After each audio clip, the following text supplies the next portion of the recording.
The brain is a remarkably powerful place, the central organ of the human nervous system. It's made up of 100,000 miles of blood vessels. That's almost 4 times larger than the distance around the equator. Neurons transmit and receive information that tells us when to breathe, when something is painful, warns us when there is danger, and tells us when to cheer for the touchdown. Within the brain, there are 100 billion neurons who pass information as fast as 250 miles per hour. That could outpace a Formula One race car. The power of the brain is remarkable. But what if our brains have adopted a mindset that needs an upgrade? Are we in danger of being trapped in our mindsets? How do we stop these mindsets from becoming mind traps? You know, I love the opportunities we get to sing together because I'm a firm believer that the songs we sing affect the lives that we lead.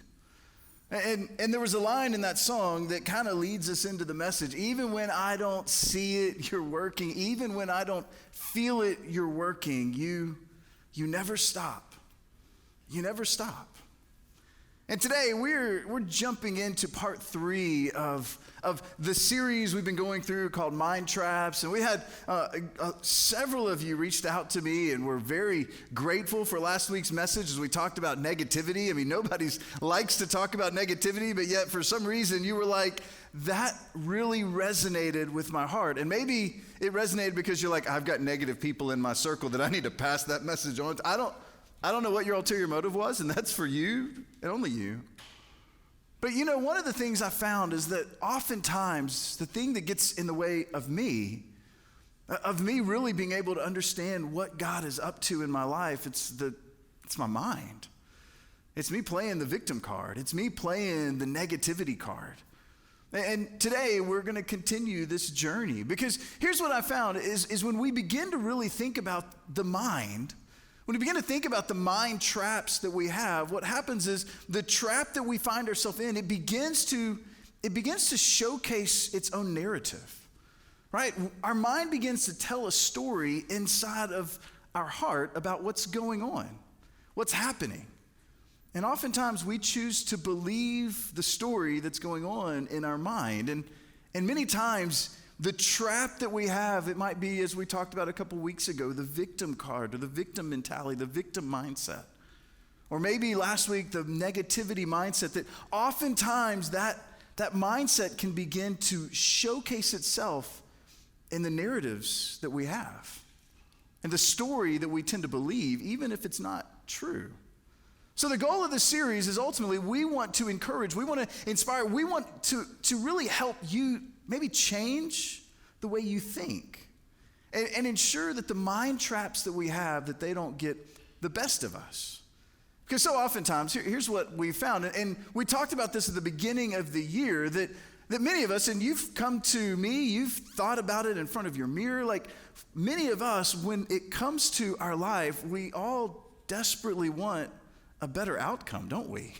We long for a better destination or outcome.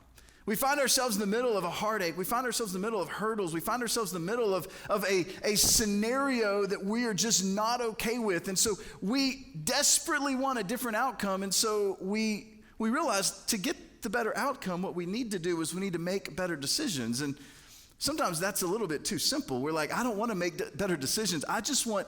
I want life to get better. I don't want to worry about my decisions. But when we really begin to unpack, the decisions we make lead us in the direction that we're going. So our decisions lead us to the destination that we're going to. But in order for us to make better decisions, we've got to change the way we believe, or better yet, change the way we think. Because changed thinking leads to a changed decisions, and changed decisions lead to a changed destination.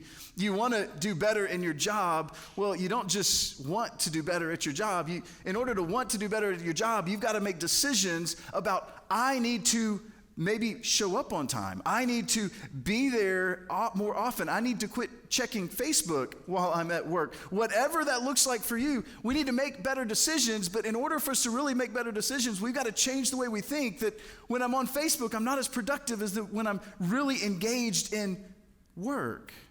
And we could play this out for so many different realities, but changed thinking leads to changed decisions, which leads to a changed destination.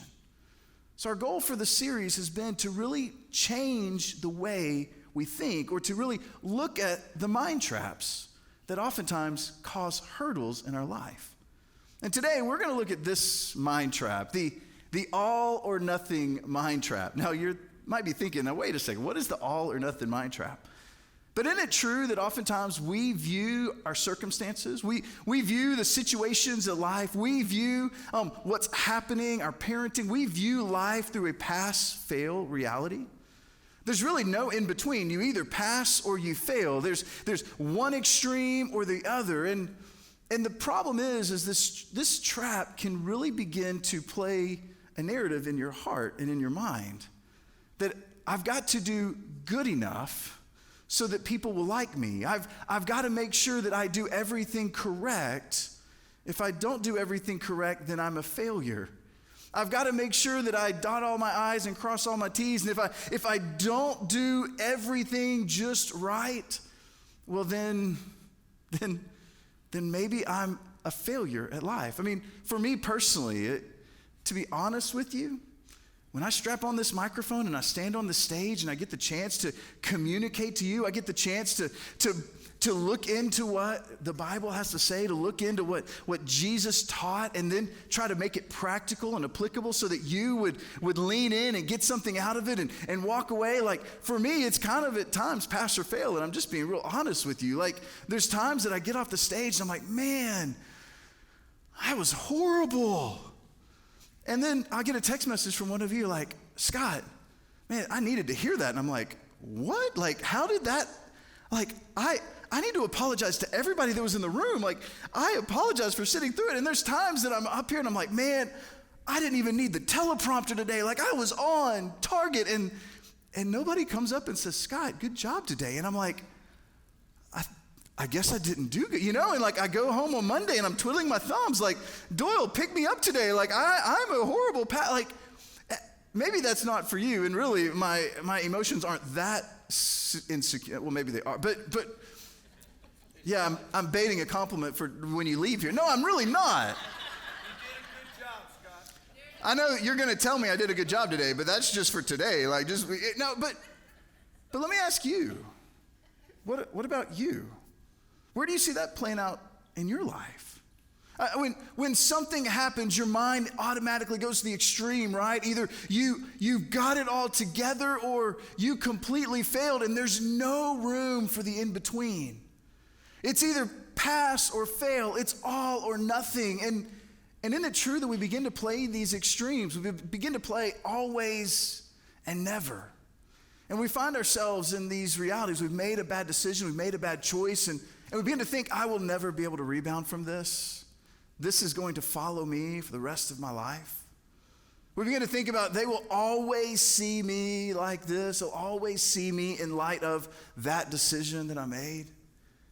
You know, one of the things when I'm counseling young couples or I'm counseling couples, those extremes, the always and nevers, like when you say you always do this or when you say you never do that, I mean, that's a jab, right? Like, I don't always, because here's what happens in my mind is I'm thinking of the one time I didn't do that. You're always late. Nope, Tuesday at 6 o'clock. I got home at 5:57. Told you I was going to be there. Like, there was right? We work in the always and never, and we begin to think when we've made a mistake that I will always be known for my mistake, or I will never be able to rebound from what happened in my life. When we really think about it, the tendency of this trap is to think in terms of polar opposites without accepting the possibility that lies between these two extremes. We live in the opposites. We live in the always and never. We live in the all or nothing. We we ultimately find that there's really two options. It's either this or it's that, right? Since I didn't succeed, I must be worthless. Since I didn't make the right choice, I must be a terrible human. Since she didn't call me back, I'm never gonna get married. Since I lost the account, I'll never get the promotion. Since I blew the diet, I'll never lose the weight. And we live in these extremes, this or that. Like, since this didn't happen for me, that is going to happen. It's all or nothing. And here's where the problem, what it leads to is it leads to undue stress in our lives. It leads to unfairly judging ourselves and those around us. It leads to a fear-driven thinking. And it leads to an unattainable standard. And if I could get a little more personal for a second, one of the groups of people I've seen that have leveraged this all or nothing thinking happens to be religious people. People like me that will stand on a stage, they'll strap on a microphone, and they will begin to pour on the idea that it's all or nothing. You either get everything right, you've got to follow all 10 of the commandments, and then you got to look at the Old Testament, there's like 700 and some odd commandments. You're like, if you miss any one of them, you will fall short of the glory of God. And so you've got to get everything right, and if not, well, sorry. You know who has the power in that conversation? Not God, but the pastor who's communicating that. Because I can tell you what's wrong with you and how you need to get your life better. And all of a sudden, pastors wield power and pastors wield great authority. But oftentimes what they're doing is they're masking their own insecurities, or they're telling you, I'm not going to talk about the sin I'm struggling with.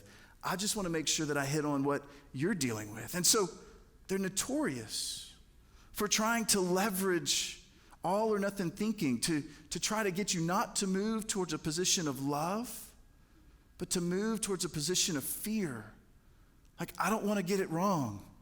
I've got to watch my steps. And one of the songs we sang at the very beginning is what Jesus has called us to is not to live in fear, but to live in freedom, knowing that you are accepted, that you are loved, that you are a child of God. And so Jesus, oftentimes, he ran into this all or nothing thinking. In fact, Jesus saved some of his sharpest criticism for the Pharisees, for the individuals that leverage this fear-based religion, if you would.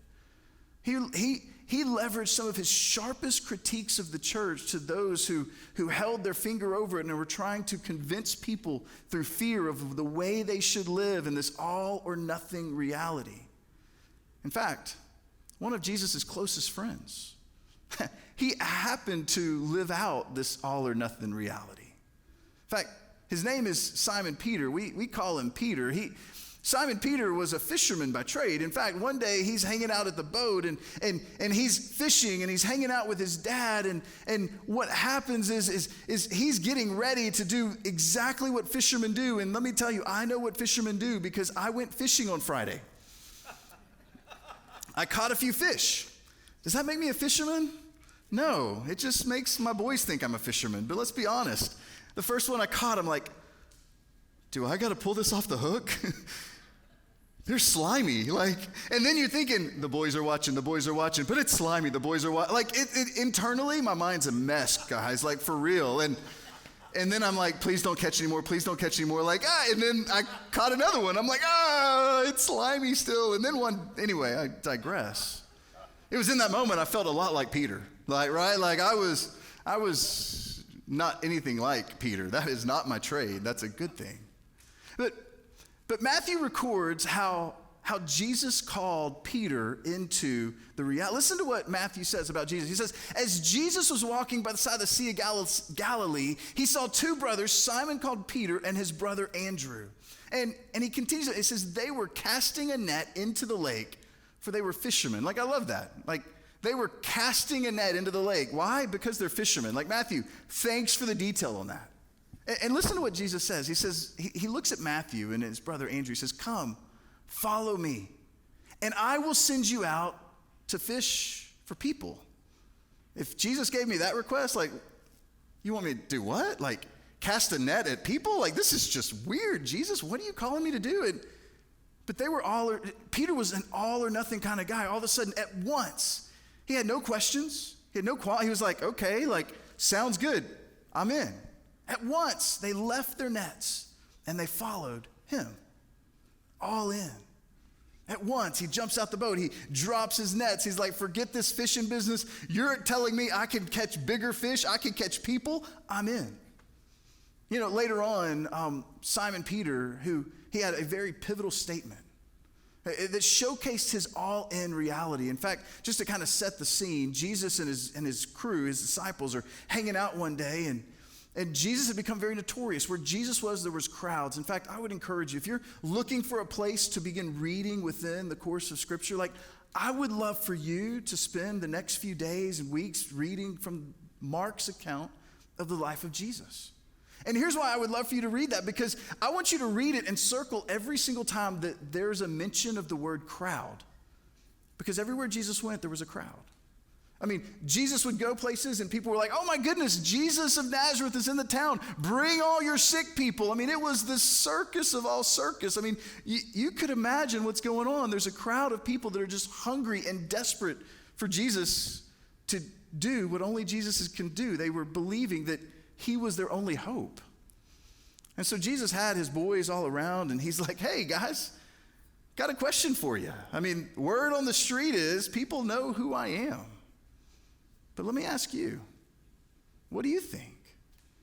Who do people say that I am? And the guys around him began to say, well, some think you're Moses, some think you're Elijah. I mean, some think you're another prophet. And then he asked a question. He says, and listen to this. When Jesus came to the region, well, he says, who do people say the Son of Man is? And they replied, some say John the Baptist, others say Elijah, and still others say Jeremiah or one of the prophets. And Jesus replied, he says, but what about you? Who do you say that I am? This was Simon's shining moment. He answered, you are the Messiah, the Son of the living God. I can only imagine in this moment, like Peter hears the question and he just gets this grin on his face. I mean, they might have all been like sharpening their knives, like getting the dust out of their toes. I don't know what they were doing, but when Jesus asked the question, I can imagine Peter like pushed the other disciples away, wanted Jesus' full attention because he wanted to get the approval of Jesus. He wanted to show Jesus, I know the answer to this question. You are the Messiah, the Son of the living God. And Jesus responds, and he says this, blessed are you, Simon, son of Jonah, for this was not revealed to you by flesh and blood, but by my Father in heaven. He continues, he says, and I tell you that you are Peter, and on this rock I will build my church, and the gates of Hades will not overcome it. And he continues, and he says, I will give you the keys of the kingdom of heaven. Whatever you bind on earth will be bound in heaven, and whatever you loose on earth will be loosened in heaven. Jesus hears Peter's incredible answer, and he says, you're correct. In fact, on that statement that you made, I am going to build the foundation of my church. On this idea that I am the Son of the living God, on that my church will be built on the faith that is who I am. And then he gives Peter incredible accolades. Congratulations, I'm going to give you the keys of the kingdom. My boys love cars. They would love to get the keys to a Mustang GT, Shelby, whatever. That's what they would like. Peter got the keys to the church. I guess that's kind of a trade-off, right? There's another time Peter showcases his all-in reality. In fact, moments before Jesus is going to be arrested, Jesus pulls in all the boys. They're hanging out in the garden. Jesus brings 3 of his closest friends. Peter's one of them. And he says, guys, I just need you to pray for me right now. And in the midst of the praying, Judas Iscariot, who if you know anything about Jesus' followers, the disciples, Judas was the one who actually ends up betraying Jesus with bringing these soldiers in to arrest him. And in the moment that the soldiers are coming in, Peter does what he thinks anybody should do whenever people are trying to arrest the guy that you've given your life for. He grabs his sword and he goes and he cuts off the ear of the soldier. I mean, that's all in, right? I don't know, did he miss? Like, how did you, was it that precise? Like, bam, there goes the ear? I mean, Peter's sitting there thinking like, we're going to put up a fight. And then all of a sudden, Jesus reaches down, he grabs the ear and he puts it back on the soldier's face. And he's like, Peter, don't worry about it. I mean, in that moment, Peter's sitting there thinking, I am all in. I will do whatever it takes to follow Jesus. And yet I thought I did something good, and Jesus undid the very thing that I just did. Now, think about the guy that got his ear cut off. Would you still want to arrest the man who just put your ear back on? Well, that's for another day. But then just a few hours later, Peter's sitting there in the garden watching the trial of Jesus, watching his Messiah, the guy that he thought was going to be the king. He's going through this crazy trial. And a servant individual comes up to Peter and says, hey, Peter, aren't you with him? Like, aren't you one of his guys? And Peter, just a few hours after cutting the ear off of one of the individuals, goes, no, I'm not with him. That's not me. A second servant comes over and says, hey, aren't you one of his guys? Like, I think I've seen you around. Like, crowds followed Jesus, and you were one of them. I know, and no, like, that wasn't me. I don't know who you're talking about. Like, that guy, yeah, crucify him, do whatever, right? A third time, another servant individual comes up and says, hey, you look like him. You dress like him. You even have the same dialect. You're from the same area. Like, you are with him, aren't you? To which, basically, it says that Peter used language so harsh that the individual said, there's no way that somebody like you would be with him because of what you just said. And Peter ran off. Think about in that moment the shame, the guilt. I've let him down. If they do crucify him, Jesus looked at me as I denied you my third time. Like, that's my closing memory of the guy that was my best friend, was that I denied him. He's going to go to his death knowing that I was not there when he needed me the most. See, Peter was an all or nothing kind of guy. He was all in and sometimes, and he was definitely all out in other times. You know, shortly after Jesus comes back, Jesus rose from the dead, and he arose, and I'm sure Peter's thinking, yes, I've got a second chance. This is great. This is golden. Jesus takes a few of his followers. He's like, hey, haven't been to the beach in a while. It was kind of crazy in the other side, so let's go to the beach. They had some breakfast. They're hanging out, and while they're there, Jesus looks at Peter, and he says, Peter, do you love me? Peter's like, yeah, I love you. And Jesus said, well, then would you feed my lambs? And he asked him a second time, Peter, do you love me? And he said, yes, I do. To which he said, well, then would you take care of my sheep? And then he asked a third time. And this third time, it hurt. It stung a little bit more. In fact, listen to what John accounts. Peter was hurt because Jesus had asked him the third time, do you love me? Peter responds. He said, Lord, you know all things. You know that I love you. Peter's looking at Jesus and he says, listen, Jesus, I realize you know all things. You know that I love you. You know that I was a fisherman. You know that I am not very intelligent. You know that I have a hard time putting simple words together. In fact, I'm going to get Mark to write my account because I struggle putting words together. I'm not as intelligent as some of the people that I'm around. There's insecurity in me. Jesus, you know all things.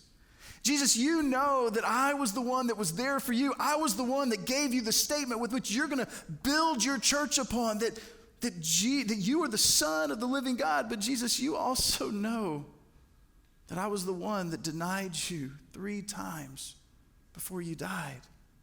Jesus, you know all things. To which Jesus just looks at him and says, okay, then feed my sheep. You see, all or nothing thinking doesn't allow for growth.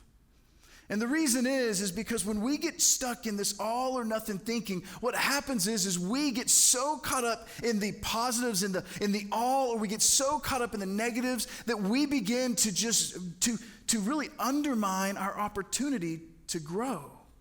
You look at Peter, he was looking at Jesus saying, you know all things. You know how much of a failure I've been, and you know when I've been on the top.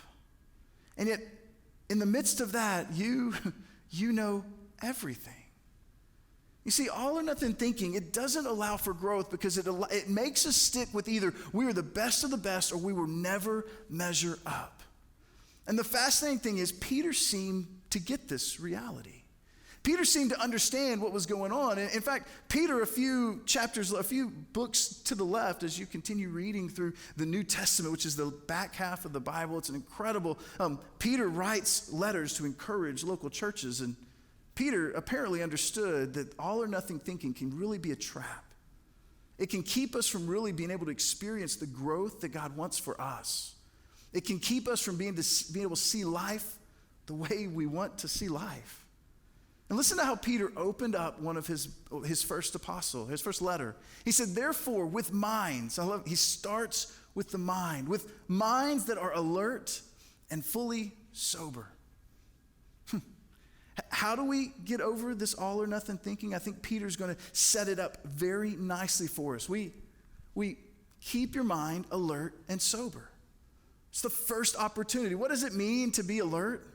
Eugene Peterson, who is the author of the Message Bible, an incredible paraphrase, incredible translation of the Bible that allows us to really see in current day like what was written in the Bible. When he translates this verse, he says to be alert is ultimately to roll up your sleeves and have your mind in the game. If we want to be alert, what we need to do is we need to roll up our sleeves and be ready for action. We need to roll up our sleeves and be alert, have our mind in the game and not distracted. If we want to change the way we think, we need to roll up our sleeves, and I just do it all the time, not because I'm alert, because I hate sleeves around my wrist. But we need to roll up our sleeves and be alert. And then you look at, and be sober. If you want to know the definition of sober, it means to not be drunk, which is duh. But isn't it true that all or nothing thinking can be very intoxicating? Isn't it true that when we get caught in the all or nothing reality, when we get caught in either winning at all costs or we will never measure up, our mind begins to be stuck in that pattern of it is everything, like I've got to win, I've got to make the next turn, I've got to make the next promotion, I've got to get this. If I don't get this date, this is not going to work out well. I'm going to be doomed forever.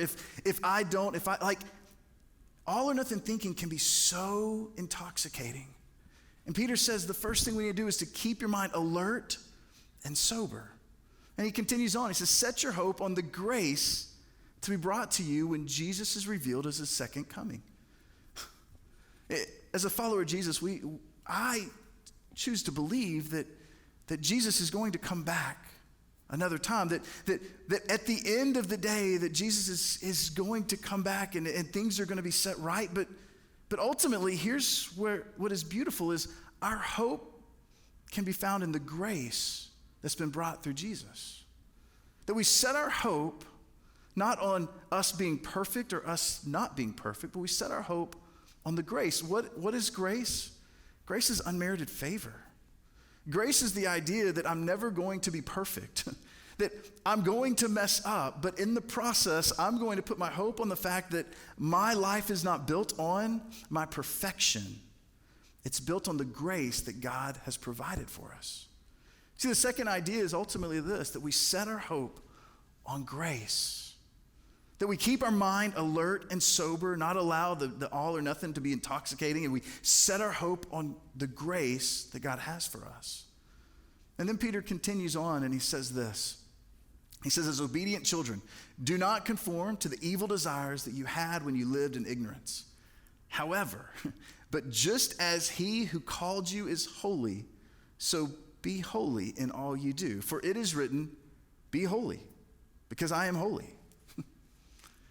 And then we get to this verse. What does it really mean to be holy? Is that attainable? I feel like that's an all, right? Like that comes back to the religious people saying all. Well, here's what Peter's saying. Like, I have a feeling if I were to go to Peter and say, were you completely holy? He would laugh in my face and say, you don't understand how many times I missed it. I was not holy at all, but you know what I found is that when I began to live life the way Jesus wanted me to, when I began to live a holy life the way Jesus was, it wasn't necessarily me trying to live holy. It was the guardrails I put up in my life were in the direction of holiness.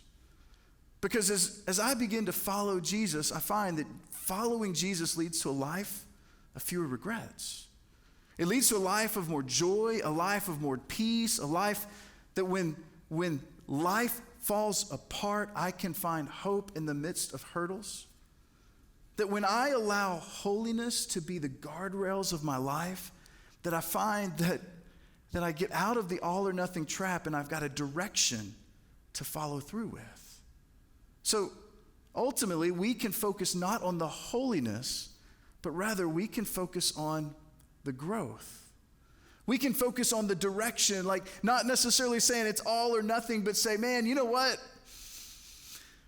It used to be where I would cuss 38 times a day. Now I'm only cussing 15 times a day. Like that's success, right? Like we begin to say, you know, it used to be that I did this, but now look at, as I've put up the guardrails of holiness, I see myself moving in a positive direction. I'm not focusing on all or nothing. I'm focusing on the growth that Jesus wants to do in and through you. That's holiness. You see, Paul calls that putting on the mind of Christ. That when we will be alert and sober-minded, when we will begin to allow our hope to be in grace, and then ultimately, when we begin to focus on the growth of us becoming more and more like Jesus, that's what Peter found to be the greatest opportunity to fight the all or nothing mind trap. After all, Peter, he had it all or he had nothing. He knew the extremes. You see, ultimately, and this is what I think is so valuable throughout this whole series, there's no change holds as much potential for life change as letting God give you a mind change. We mentioned earlier this idea that changed thinking leads to changed decisions, which leads to a changed outcome. Changed thinking leads to changed decisions. Ultimately, it's a mind change. Paul would say it in Romans 12 that do not conform to the pattern of this world, but be transformed by the renewing of your mind, which means we need to come head to head with these mind traps. And we need to begin asking God to reveal where we are trapped in our minds. God, would you show me? Show me the steps I need to show me what it looks like to put up guardrails of holiness. Show me what it looks like to begin to fight the victim trap. Show me what it looks like to live a life of forgiveness. Show me what it looks like to fight the negativity that so often keeps me from being able to live a joyful life. God, show me what it looks like to grow in my love and my confidence in who you are. You see, no change holds as much potential for your life change as letting God give you a mind change. Would you pray with me? God, we love you. And God, we thank you so much for the fact that you are a big God, a God that cares intimately about each one of us. And God, I confess that there are times that I can try to wield the authority, if you would, of the microphone on my mouth, that God, we can easily play this all or nothing trap. But God, we are so grateful for the fact that you love us. And you haven't called us to an all or nothing reality. You've called us to put up the guardrails of holiness so that we can see the direction that it looks like to follow after you. So God, I pray right now that you would allow us to see what it looks like to have a mind change. God, show us what it looks like to change the way we think so we can change the decisions we make so that we can find ourselves in a better outcome. God, I thank you. I thank you for the faces, the smiles that are in this room. God, I pray that you would give us the courage, Father, to do what you've called us to do with what's been said today. God, we need you. We need you more than ever. It's in Jesus' name that I pray.